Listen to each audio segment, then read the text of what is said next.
Good morning and welcome. This is your host. This is Jewish Talk on the voice of Nassau Community College, 90.3 WHBC. We are streaming live on the college station, and I'm Rabbi Pearl, and today we are discussing, ladies and gentlemen, you know what we're discussing? The Jewish spin on fidget spinners. But let's do some background over here. If you know a middle school kid or a parent or a teacher of one, chances are that you've seen this simple little colorful device that's driving them all crazy.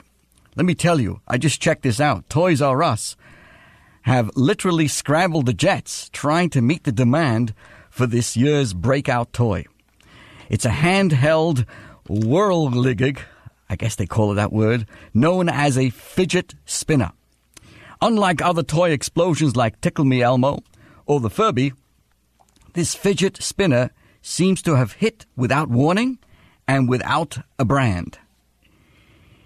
It's called a fidget spinner, and even its name gives you a clue as to why some classrooms are banning them, and some toys are selling out. The toy is the latest craze to sweep the globe, but it actually has a really interesting history as an educational tool.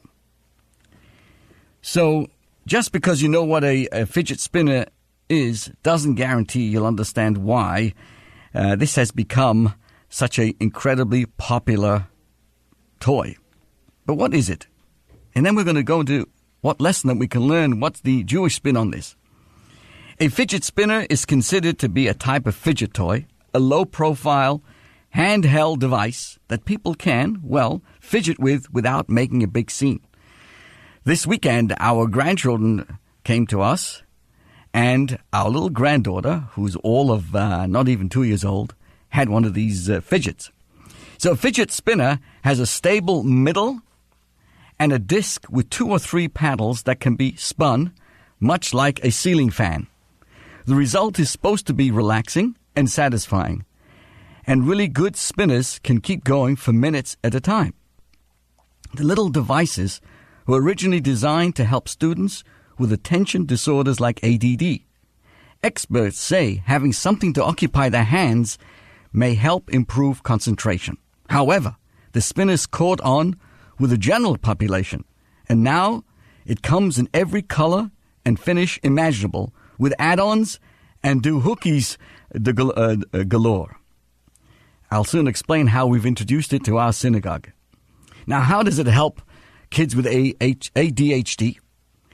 Spinners might be new to this must-have toy aisle in the stores, but they've been a tool for teachers, guidance counselors, and therapists for a while now. I had no idea. I quote from Elaine Taylor-Klaus, who is the co-founder of Impact ADHD, which is a coaching service for children with attention disorders and their parents. She explains that promoting fidgeting is a common method for managing attention regulation. For some people with ADHD, there's a need for constant stimulation. What a fidget allows some people, not all people, with ADHD to do is to focus their attention on what they want to focus on, because there's sort of a background motion that's occupying that need. If you ever watch people tap pencils, twist pieces of paper, or even doodling in meetings, you've seen the power of fidgeting in action. So this Taylor-Klaus says a doctor won't prescribe a fidget, but a psychologist could list it among the recommendations made at the end of evaluation. Now, they're actually presenting some problems in school. Some schools have actually banned fidget spinners. Of course, there's something more interesting than a good toy fad. It's a good toy fad that's also kind of controversial. And there are stories from around the country, around the world, that some schools have actually banned fidget spinners from the classrooms. And so it goes on and on and on. Is this part of a larger trend? Well, some other fidget products have been designed to calm restless hands. Like all toy fads, these fidget spinners will come and go. So it's important to remember 2 things. One, that fidget spinners had a real productive purpose before they became a fad. And 2, they're a part of a larger trend of fidget gadgets that also have some mature followers. Products like fidget cubes are also seeing a surge in demand. Oh my goodness, there are all kinds of stuff out there. These cubes look very much like large dice and have different functions on each side that can be pressed, flicked, or clicked to relieve nervous energy. They're often marketed to adults as well as children. And so, it is something to think about. So, but what is the Jewish spin, so to speak, on this, on this thing? Because, everything in the world around us, the Baal Shem Tov, the founding master of the Hasidic movement, said whatever you see and hear can be used in the service of Hashem. It has something to us as well, reminding us of something more deeper. I must tell you that in our synagogue, we've decided to give up on the Adon Olam at the end of the service, and we're going to actually, we've changed it. Actually, this past week, we actually started singing a new song because there were several people who decided to bring their fidget spinners with them, and we decided that we would have a new song, and it goes something like this. Let's twist again like we did last Purim. Twist again, twist. Okay, you're right. Can anybody call me up right now and tell me right now? Call us at 516-572-7440. Let me know who came up with that song. I'm not going to give it away. Who started the song Let's Twist Again like we did last summer? And I'm asking my engineer here not to give it away. I know that you know all the music in the world, but I want to see what kind of audience we have. And certainly when we think about in Jewish life, the idea of twist again is nothing new to us. We spin our dreidels on Purim, and how many times has someone said to you, "Dreh mishken Kop," which we don't twist my head. Dreh mishken Kop. It's so. If anybody, maybe we're beginning a trend now here. People at the end of the service will start singing this song, "Twist Again," like we did last Purim. Can anybody call me up with who came up with that song? But meanwhile, what is the Jewish spin on this?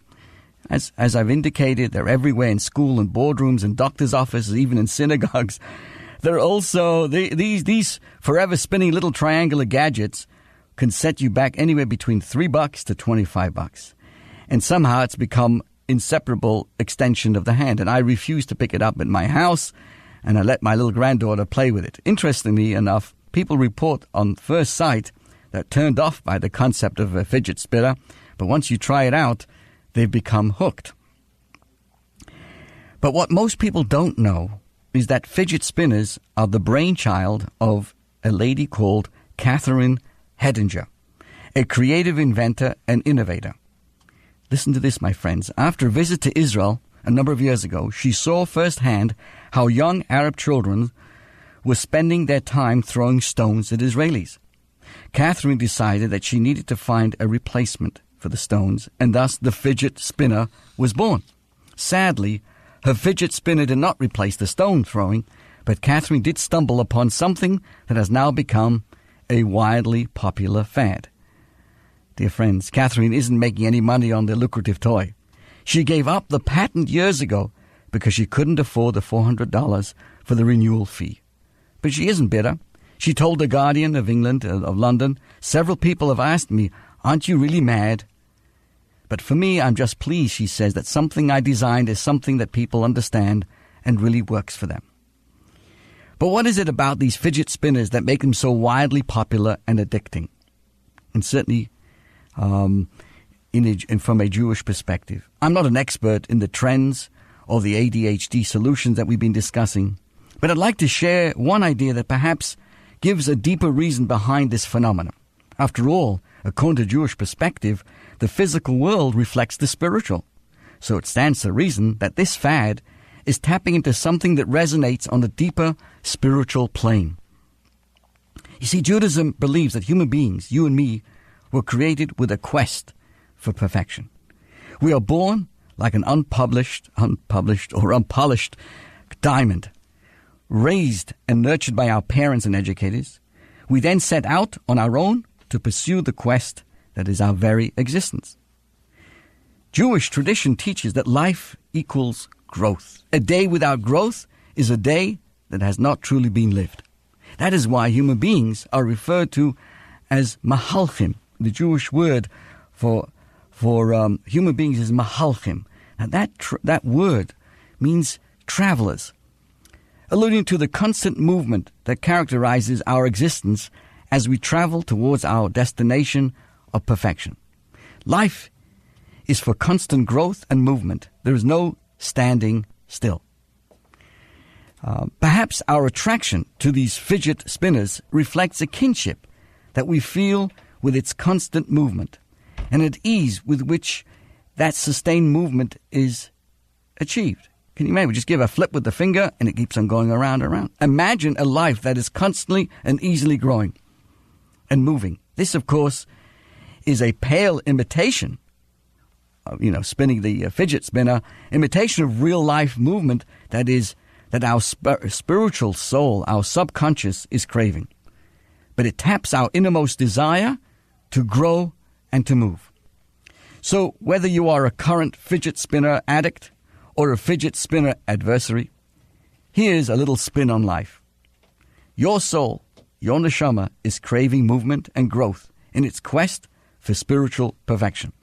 You can either try to placate it with a cheap knockoff, artificial feeling of growth, or you can really satisfy it with a thrill of genuine growth and soul fulfillment. So it's up to you and me to decide which direction we want to spin life. So let's twist again like we did last Purim. If anybody wants to call and let me know who came up with that song, I can't believe this. Oh, the phone number. That's the reason why I can't believe this. 516-572-7440. I really thought I had an educated listener here. They knew our numbers, but I'll do it again. 516-572-7440. We've been talking about the fidget spinner, and we are having some fun and reminding ourselves that, in the synagogue we could actually substitute the song Let's Twist Again Like We Did Last Summer for Let's Twist Again Like We Did Last Purim. Let's see if we have someone out there. Hello there. Welcome. Yes, hello? Yes. Can you tell me who came up with that song? Yes, Rabbi Pearl. Yes. Chirpy Checker. Wow. You are absolutely correct. Yes, this is Michael calling. Hi, Michael. Can you tell us the year that it came out with?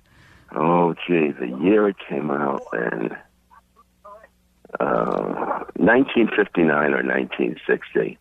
Yes, I would say that part of it, according to my recollection, is it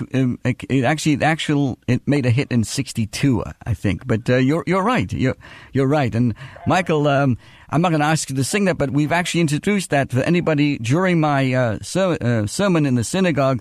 We're going to distribute these fidget spinners so that people can concentrate on that and not have to fall asleep as much as they do. So I'm going to sing that instead of a donut lump. Yeah, I'm going to. I think they'll drum us out of the union if we start doing that, right? But it's good, Michael. I as I said on Shabbos, it's important. People should laugh. People are taking life too seriously, and I love to find humor in life, humor in what's going on around us, and to putting a new spin on this, and the idea that all of us have that. As we would say in Yiddish, we all have ants in our pants, always on spilkes, always want to move. But it's really a reflection of something deeper inside of us. Wherever we are, every human being has the ability to spin and make something happen and have movement and growth. So I thank you for sharing your knowledge, Chubby Checker. Is he still alive? I'm not up to date. I haven't. I think he is. Oh, wonderful, wonderful. Maybe I'll look it up. I'll let you know on Saturday. Okay, thank you. And let me know if maybe you can call him up. We can come and actually do the song for us. I think you've done it beautifully so far. Yes, my engineer Kim has told me right now she looked up online and he's still alive. So he's 75, wonderful, and also maybe you can call him and ask him to come on our show and sing that song. Let's Twist Again Like We Did Last Purim. I'll see what I can do, Rabbi. Okay, I know I can rely on you. Thank you, Michael. Okay, right. Thanks Bye-bye. again. Right. So, dear friends, come on. Take it easy, everybody. Wake up, everybody. Life is so important to us, and let's make every day count and make it grow. And, sometimes we miss opportunities, and that's what I bring to your attention this coming Wednesday. This Wednesday, May the 10th,